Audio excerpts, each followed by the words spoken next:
বলতে পারবো যে আমাদের মৃত্যু বয়স পর্যন্ত আমরা বেঁচে থাকবো? কে কবে চলে যাব, কার কতটা সীমিত বয়স আমরা কেউ বলতে পারি না। তাই ভজন করতে হলে আমাদের সময় থাকতে, দিন থাকতে দিনের ভজন করতে হয়। কিন্তু আমরা সারাটা জীবন ধরে শুধু বিষয়ে বাসনায় মত্ত থাকি। তাই তো ভাবো, এক ভক্ত যার নাম ছিল কৃষ্ণচন্দ্র, তিনি সারাটা জীবন ধরে আমার আমার করে জীবন কাটালো। জমিদার তিনি ছিলেন বলে জমিদারি অহংকার নিয়ে তিনি ব্যস্ত ছিলেন। কোনোদিন সাধুগুরু বৈষ্ণবের বাজারে যায়নি, কোনোদিন বদন ভরে হরিনাম করেনি, কোনোদিন পুণ্য কর্মে দান ধ্যান করেনি। সেই কৃষ্ণচন্দ্র একদিন জমি পরিদর্শন করার জন্য পালকি চেপে ওই বেহারার কাছে যাচ্ছিল। এমন সময় শুনতে পেলে এক রাজকের কন্যা চিৎকার করে বলছে, বাবা বাবা, দেখো দেখো, গগনে যে বেলা নয়, তুমি বাসনায় আগুন দেবে না বাবা। হঠাৎ কৃষ্ণচন্দ্রের মনে এক চৈতন্য এলো, বাসনায় আগুন দেওয়ার কথা বলছে। কোন বাসনা, কোন গগনের বেলা নয়। আমি তো সারাটা জীবন ধরে বাসনা নিয়ে চললাম, সারাটা জীবন ধরে বিষয়ে বাসনায় মত্ত রইলাম। আমার দেহে তো আর বেলা না, আমার দেহটা তো জীর্ণ হয়ে যাচ্ছে, ব্যাধিগ্রস্ত হয়ে যাচ্ছে। একদিন আমাদের এই দেহ থেকে প্রাণ বাকি চলে গেলে একদিন তো আমারও বাসনায় আগুন দিতে হবে। সেই দিন সব পুড়ে ছাই হয়ে যাবে। তাই কৃষ্ণচন্দ্র পালকি থেকে নেমে এসে ছোট্ট মেয়েটিকে বলছে, মা বলো না, কেন এমন করে বলছো বেলা নাই বেলা নাই? তুমি কিসের বাসনার কথা বলছো?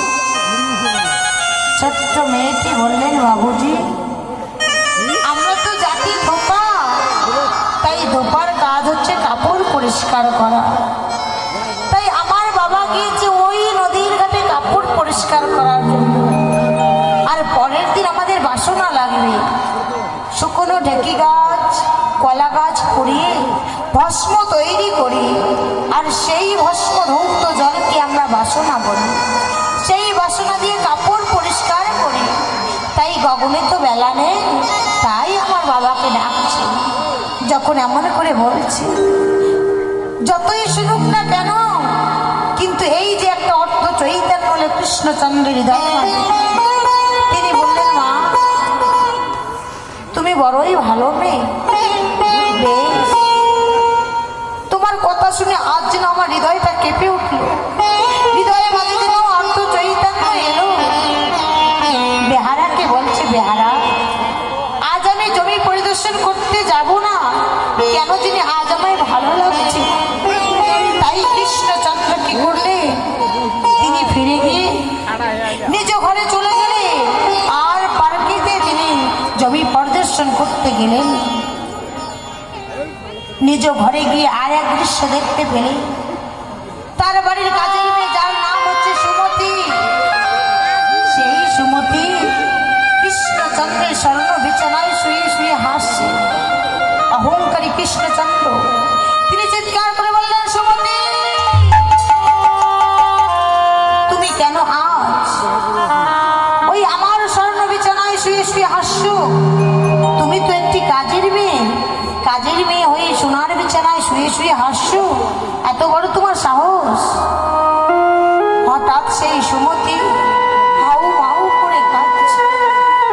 যখন সুমতি হাউ মাউ করে কাঁদছে, তখন আমার কৃষ্ণচন্দ্র যতই হোক তার ঘরের কাজের মেয়ে, ছোট্ট থেকে মেয়ের মতো ভালোবাসত।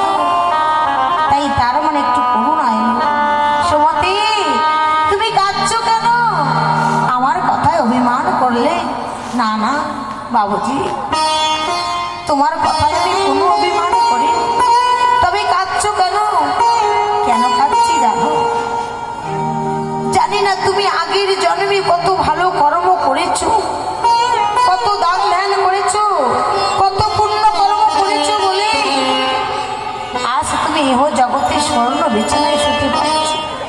এই স্বর্ণ বিছানায় শুয়ে কতটা সুখ পাচ্ছ। তোমায় পিতার মতো ভালোবাসি, তাই তোমার সুখের কথা চিন্তা করে আজ আমি হাসছি। তাহলে কাঁদছো কেন? তাহলে তুমি কাঁদছো কেন সুমতি? বাবুজি, কেন কাঁদছি জানো?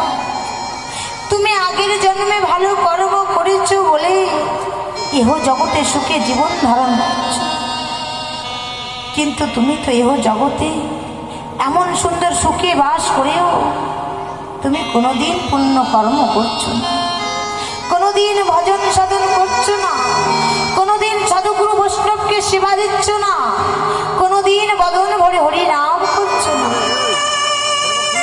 কিভাবে তুমি পরের জন্মে সুখী হতে পারো? তাই তোমার সুখে আমার সুখ, তাই তোমার সেই কথা চিন্তা করে আজ আমি কাঁদছি। যখন ছোট্ট সুমতির এমন কথা বদনে শুনতে পেরে কৃষ্ণচন্দ্র তিনি ভাবলেন, আহা, এই ছোট্ট মেয়েটি সুমতি আমার অনেক ছোট্ট হতে পারে, কিন্তু তার হৃদয়ের মাঝে যত প্রেম, যত ভক্তি যা আমার মধ্যে নেই। তাই সুমতি, আজ তোমার বদনের সেই কথা শ্রবণ করে আমার হৃদয়ের মাঝে যে পূর্ণ চৈতন্য এলো, সুমতি শুনে রাখো, আমি চাই না আর বিষয়ে সম্পত্তি, আমি চাই না আর জমিদারি, আমি সব পরিত্যাগ করে যেখানে গেলে এই মানব জীবন ধন্য হওয়া যাবে, যেখানে গেলে আমি কৃষ্ণ প্রাপ্তি হতে পারবো, আমি সেখানে চলে যাচ্ছি। যেদিন আমি যাব, যেদিন এই দেহ থেকে আমার প্রাণ পাখি চলে যাবে, আমি এ জগতের আর কিছুই চাই না, শুধু শেষের দিনে হরি নামটুকু আমার কর্ণে শ্রবণ করে দিই। এমন করে সেই কৃষ্ণ সেই নিজ গৃহ থেকে বিদায় নিয়ে হা কৃষ্ণ প্রাণ কৃষ্ণ বলে তিনি পাগলের মতো ছুটতে লাগলেন। আর এদিকে ভগবান কৃষ্ণচন্দ্রের প্রেম ভক্তি দেখে বললে, তিনি বৃত্ত শেষে এক সামনে এসে বলছে, বাবা তুমি এমন করে কোথায় যাচ্ছ? কৃষ্ণচন্দ্র বললে, জানি না আমি কোথায় যাচ্ছি, যেখানে গেলে আমি কৃষ্ণ প্রাপ্তি হতে পারব, যেখানে গেলে আমার মানব জীবন ধন্য হবে, আমি সেখানে চলে যাচ্ছি। যখন এমন করে বললে, তখন ভগবান রূপে সেই বৃদ্ধটা বললে, শোনো বাবা, কৃষ্ণ প্রাপ্তি অতি সহজ নয়, এই পথ যে বড় কঠিন পথ। এই পথে গিয়ে যদি কারো পা পিছলে পড়ে যায়, তার যে ঘুরিতে ঘুরিতে জন্ম চলে যাবে, কোনো জন্মে তিনি আর স্থায়ী পাবে। তাই কৃষ্ণ প্রাপ্তি হতে গেলে আগে কি করতে হবে জানো? আগে গুরুচরণ আশ্রয় করতে হবে। যদি গুরুর কৃপা পেয়ে যাও, তবেই তুমি কৃষ্ণ প্রাপ্তি হতে পারবে। জয় নিতাই।